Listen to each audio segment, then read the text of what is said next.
Hello everyone, welcome back to learn easily channel. ಈ ಒಂದು ವಿಡಿಯೋದಲ್ಲಿ ನಾವು ಕ್ಯಾನ್ ಇಟ್ ಬಿ ಈ ಪದ್ಯದ ಕನ್ನಡದ ಲೈನ್ ಬೈ ಲೈನ್ ಎಕ್ಸ್ಪ್ಲನೇಷನ್ ಹಾಗೂ ಈ ಒಂದು ಪದ್ಯದ ಮೀನಿಂಗನ್ನು ಡಿಸ್ಕಸ್ ಮಾಡ್ತಾ ಸಾಗೋಣ. ಕ್ಯಾನ್ ಇಟ್ ಬಿ ಈ ಪದ್ಯವನ್ನು ಬರೆದಿರ್ತಕ್ಕಂಥದ್ದು ಮನಮೋಹನ್ ಘೋಷ್. ಇವರ ಈ ಒಂದು ಪದ್ಯದ ಮೇನ್ ಒಂದು ಥೀಮನ್ನು ನೋಡಿದಾಗ ಇಲ್ಲಿ ಕವಿ ಮರಣದ ಅನಿವಾರ್ಯತೆ ಬಗ್ಗೆ ಮಾತಾಡ್ತಾ ಇದ್ದಾರೆ. ಹಾಗೆ ಆ ಮರಣದ ಬಗ್ಗೆ ಪ್ರಶ್ನೆಯನ್ನು ಮಾಡ್ತಾ ಇದ್ದಾರೆ. ಪ್ರೀತಿ ಪಾತ್ರನ ಅಗಲಿಕೆಯನ್ನು ನಂಬಲು ಕಷ್ಟಪಡ್ತಕ್ಕಂಥ ಭಾವನೆಗಳನ್ನು ಈ ಒಂದು ಪದ್ಯದ ಮೂಲಕ ವ್ಯಕ್ತಪಡಿಸ್ತಾ ಇದ್ದಾರೆ. ಬನ್ನಿ, ಹೇಗೆ ಕ್ಯಾನ್ ಇಟ್ ಬಿ ಇದು ಸಾಧ್ಯವೇ, ಯಾವ ರೀತಿ ಆ ಸಾಲುಗಳಲ್ಲಿ ತಮ್ಮ ಭಾವನೆಗಳನ್ನು ವ್ಯಕ್ತಪಡಿಸಿದ್ದಾರೆ ಅನ್ನೋದನ್ನು ಇಲ್ಲಿ ಡಿಸ್ಕಸ್ ಮಾಡ್ತಾ ಹೋಗೋಣ. ಇಲ್ಲಿ ಮೊದಲ ಸ್ಟ್ಯಾನ್ಸಾಗೆ ಬಂದಾಗ, I mind me how her smile was sweet and how her look was gay. Oh, she was laughter, joy complete, and can she now be clay? ನೋಡಿ, ಈ ಸಾಲಿನಲ್ಲಿ ಈ ಒಂದು ಸ್ಟ್ಯಾನ್ಸದಲ್ಲಿ ಹೇಳ್ತಾ ಇದ್ದಾರೆ, ಐ ಮೈಂಡ್ ಮೀ, ನನಗೆ ನಾನೇ ನೆನಪಿಸ್ಕೊಳ್ತಾ ಇದ್ದೇನೆ, ಆಕೆ ನಗು ಎಷ್ಟು ಮಧುರವಾಗಿತ್ತು. How her smile was sweet, ಆಕೆಯ ನಗು ತುಂಬ ಸಿಹಿಯಾಗಿತ್ತು. ಅಂದರೆ ಕವಿ ಆಕೆಯ ಸಿಹಿಯಾದ ನಗುವನ್ನು ನೆನಪಿಸ್ಕೊಳ್ತಾ ಇದ್ದಾರೆ ಮತ್ತು ಅದು ಅವ್ರಿಗೆ ಒಂದು ರೀತಿ ತುಂಬ ಸಂತೋಷವನ್ನು ನೀಡ್ತಾ ಇದೆ. And how our look was ಗೇ, ಆಕೆಯ ನೋಟ ಎಷ್ಟು ಸಂತೋಷವಾಗಿತ್ತು, ಉಲ್ಲಾಸವಾಗಿತ್ತು. ಅಂದರೆ ಆಕೆಯ ನೋಟವು ಆಕೆ ಒಂದು ಸಾರಿ ನೋಡಿದರೆ, ಆಕೆಯನ್ನು ನೋಡಿದಾಗ ತುಂಬ ಲವಲವಿಕೆಯಿಂದ ಕೂಡಿತ್ತು. ಆಕೆಯ ನೋಟ ತುಂಬ ಗೇ ಅಂದರೆ ತುಂಬ ಉಲ್ಲಾಸವಾಗಿತ್ತು, ಲವಲವಿಕೆಯಿಂದ ಕೂಡಿತ್ತು. Oh, she was laughter, joy complete, ಅವಳ ನಗು ತುಂಬ ಸಂಪೂರ್ಣವಾದಂತಹ ಸಂತೋಷವನ್ನು ನೀಡ್ತಾ ಇತ್ತು. ಆಕೆ ತುಂಬ ಸಂತೋಷವಾಗಿದ್ಲು, ಅವಳ ನಗುವಿನ ಪ್ರತಿರೂಪವಾಗಿದ್ಲು, ಅವಳೇ ಸಂತೋಷವನ್ನು ನೀಡ್ತಾ ಇದ್ಲು, ಅಷ್ಟು ಚೆನ್ನಾಗಿದ್ಲು ಅವಳು. And can she now B clay, ಆದರೆ ಅವಳೀಗ ಬರೀ ಮಣ್ಣು, ಅವಳು ಮಣ್ಣಾಗಲು ಸಾಧ್ಯವೇ ಅಂತ ಇಲ್ಲಿ ಕ್ವಶನನ್ನು ಕೇಳ್ತಾ ಇದ್ದಾರೆ. ಅಂತಹ ನಗುವಿನ ವ್ಯಕ್ತಿ ಈಗ ಸತ್ತಿರಲು ಸಾಧ್ಯವೇ ಅಂತ ಪ್ರಶ್ನೆ ಮಾಡ್ತಾ ಇದ್ದಾರೆ. ಮನುಷ್ಯ ಸತ್ತ ಮೇಲೆ ಮಣ್ಣಾಗುವುದನ್ನು ಇಲ್ಲಿ ಹೇಳ್ತಾ ಇದ್ದಾರೆ. ಆಕೆ ಅಷ್ಟು ಸುಂದರವಾಗಿದ್ಲು, ನಗ್ತಾ ಇದ್ಲು, ಲುಕ್ ಅಷ್ಟು ಸಂತೋಷವಾಗಿತ್ತು, ಆದರೆ ಆಕೆ ಈಗ ಕ್ಲೇ, ಮಣ್ಣಾಗಿದ್ದಾಳೆ. ಇನ್ನು ಎರಡನೇ ಸ್ಟ್ಯಾನ್ಸಾಗೆ ಬಂದರೆ, I see the roses on her grave, they make my sad heart bleed. I see the daisies shine like stars and she is the earth indeed. ನೋಡಿ, ಇಲ್ಲಿ ಎರಡನೇ ಸ್ಟ್ಯಾನ್ಸಾಗೆ ಬಂದಾಗ ಆಕೆಯ ಸಮಾಧಿಯ ಮೇಲೆ ಗುಲಾಬಿ ಹೂಗಳು, ರೋಸ್ಗಳನ್ನು ಇಡಲಾಗಿದೆ. ಆಕೆಯ ಸಮಾಧಿಯ ಮೇಲಿನ ಗುಲಾಬಿ ಹೂಗಳು ಪ್ರೀತಿ ಮತ್ತು ಒಂದು ನೆನಪಿನ ಸಂಕೇತಗಳನ್ನು ನೀಡ್ತಾ ಇದೆ.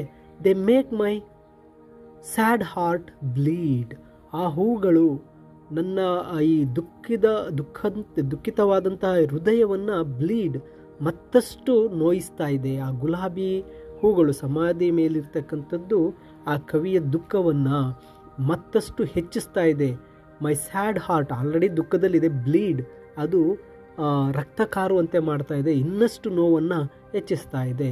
I see the daisies shine like stars, ನಾನು ಆ ಡೈಸಿ ಹೂಗಳು ನಕ್ಷತ್ರಗಳಂತೆ ಹೊಳೆಯೋದನ್ನು ನೋಡಿದೆ. ಅಂದರೆ ಇಲ್ಲಿ ಡೈಸಿ ಹೂಗಳು ಸಮಾಧಿಯ ಮೇಲೆ ನಕ್ಷತ್ರಗಳಂತೆ ಹೊಳಿತಾ ಇದೆ. ಆ ಹೂಗಳು ಸೌಂದರ್ಯ ಮತ್ತು ಶಾಶ್ವತೆಯ ಒಂದು ಸಂಕೇತ ಆಗಿದೆ. And is she earth indeed, ಅವಳು ನಿಜವಾಗ್ಲೂ ಈಗ ಮಣ್ಣಾಗಿದ್ದಾಳೆಯೇ, ಅವಳು ನಿಜವಾಗ್ಲೂ ಸತ್ತಿದ್ದಾಳೆಯೇ ಅಂತ ಪ್ರಶ್ನೆ ಕೇಳ್ತಾ ಇದ್ದಾರೆ. ನೋಡಿ, ಆ ಕ್ವಶನ್ ಮಾರ್ಕ್ ಇದೆ. And is she earth indeed, ಅವಳು ನಿಜವಾಗ್ಲೂ ಸತ್ತಿದ್ದಾಳಾ, ನಿಜವಾಗ್ಲೂ ಮಣ್ಣಾಗಿದ್ದಾಳಾ ಅಂತ ಪ್ರಶ್ನೆ ಮಾಡ್ತಾ ಇದ್ದಾರೆ.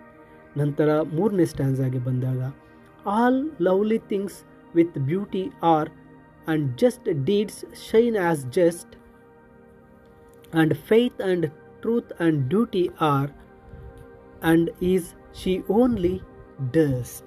ನೋಡಿ, ಇಲ್ಲಿ ಆ ಮೂರನೇ ಒಂದು ಸ್ಟ್ಯಾನ್ಸಾಗೆ ಬಂದಾಗ ಕವಿ ಕೇಳ್ತಾ ಇದ್ದಾರೆ, ಎಲ್ಲ ಸುಂದರ ವಸ್ತುಗಳು ತುಂಬ ಸುಂದರದಿಂದ ಕೂಡಿದೆ. All lovely things with beauty are, ಆ ಲವ್ಲಿ ವಸ್ತುಗಳು, ಸುಂದರವಾದ ವಸ್ತುಗಳು ತುಂಬ ಸೌಂದರ್ಯದಿಂದ ಕೂಡಿದೆ. ಅಂದರೆ ಪ್ರಪಂಚದಲ್ಲಿರ್ತಕ್ಕಂತಹ ಪ್ರತಿಯೊಂದು ಸುಂದರ ವಸ್ತುವು ತನ್ನದೇ ಆದಂತಹ ಒಂದು ಓನ್ ಬ್ಯೂಟಿ, ಅದರದೇ ಆದಂಥ ಒಂದು ಸೌಂದರ್ಯವನ್ನು ಹೊಂದಿರುತ್ತೆ. And just deeds shine as just, ಮತ್ತು ಒಳ್ಳೆಯ ಕೆಲಸಗಳು ಸಹ ಅವು ಯಾವಾಗಲೂ ಸಹ ಸತ್ಯ ನ್ಯಾಯದಿಂದ ಕೂಡಿರುತ್ತೆ. ಒಳ್ಳೆಯ ಕೆಲಸಗಳು ಸಹ ಬೆಳಗ್ತಾ ಇರ್ತವೆ ಅಂತ. And faith and truth and duty are, ಅದರಲ್ಲಿ ನಂಬಿಕೆ, ಸತ್ಯ ಮತ್ತು ಕರ್ತವ್ಯಗಳು ಕೂಡ ಇದೆ. ಇಲ್ಲಿ ನಂಬಿಕೆ, ಸತ್ಯ, ಕರ್ತವ್ಯಗಳು ಮನುಷ್ಯನ ಜೀವನದ ಮುಖ್ಯವಾದಂತಹ ಮೌಲ್ಯಗಳು ಅಂತ ಹೇಳ್ತಾ ಇದ್ದಾರೆ. And is she only dust, ಮತ್ತು ಅವಳು ಕೇವಲ ಈಗ ಧೂಳಾಗಿದ್ದಾಳ? ಇಲ್ಲಿ ಮತ್ತೆ ಪ್ರಶ್ನೆ ಇದೆ. ಈಸ್ ಶಿ ಓನ್ಲಿ ಡಸ್ಟ್, ಇಷ್ಟೆಲ್ಲ ಸೌಂದರ್ಯ ಮೌಲ್ಯಗಳಿರುವ ಅವಳು ಈಗ ಬರೀ ಮಣ್ಣಾಗಲು ಸಾಧ್ಯವೇ ಅಂತ ಇಲ್ಲಿ ಕವಿ ಪ್ರಶ್ನೆ ಮಾಡ್ತಾರೆ. ನೆಕ್ಸ್ಟ್ 4th ಸ್ಟ್ಯಾನ್ಸ ಬಂದಾಗ, the great sky keeps its solemn blue, fresh earth is widely fair, can all things be and I and you, she nothing she nowhere. ನೋಡಿ, ಈ ಕೊನೆಯ ಸ್ಟ್ಯಾನ್ಸಾದಲ್ಲಿ ಅವ್ರು ಹೇಳ್ತಾ ಇದ್ದಾರೆ, great sky keeps it solemn blue, ಈ ದೊಡ್ಡ ಆಕಾಶವು ನೀಲಿ ಬಣ್ಣವನ್ನು ಹಾಗೆ ಉಳಿಸ್ಕೊಂಡಿದೆ. ಈ ಆಕಾಶವು ಶಾಶ್ವತ ಮತ್ತು ಅದು ಬದಲಾಗದೆ ಹಾಗೆ ಇರುತ್ತೆ. ತನ್ನ ಒಂದು ನೀಲಿ ಬಣ್ಣವನ್ನು ತನ್ನಲ್ಲಿ ಹಾಗೆ ಇಟ್ಕೊಂಡಿದೆ. Fresh earth is widely fair, ಈ ಭೂಮಿಯು ತುಂಬ ವಿಶಾಲವಾಗಿದೆ ಮತ್ತು ಅದು ಸುಂದರವಾಗಿದೆ. ಭೂಮಿಯ ಸೌಂದರ್ಯವು ಜೀವಂತವಾಗಿದೆ ಮತ್ತು ಅದು ನಿರಂತರವಾಗಿ ಭೂಮಿ ಮೇಲೆ ಸೌಂದರ್ಯ ಅನ್ನೋದಿದೆ. Can all things be and I and you, ಈ ಎಲ್ಲ ವಸ್ತುಗಳು ಇರಲು ಸಾಧ್ಯವಾದರೆ ನಾನು ಮತ್ತು ನೀನು ಇರಲು ಸಾಧ್ಯವಾಗುತ್ತಾ? ಅಂದರೆ ಪ್ರಕೃತಿ ತನ್ನ ಪಾಡಿಗೆ ತನ್ನ ಸಾಗ್ತಾ ಇದೆ, ನಾವು ಸಹ ಹಾಗೆ ಇರಬಹುದಾ? ಶಿ ನಥಿಂಗ್ ಶಿ ನೋವೇರ್, ಆದರೆ ಅವಳು ಎಲ್ಲೂ ಇಲ್ಲ, ಅವಳು ಎಲ್ಲಿಯೂ ಇಲ್ಲವೇ ಇಲ್ಲ.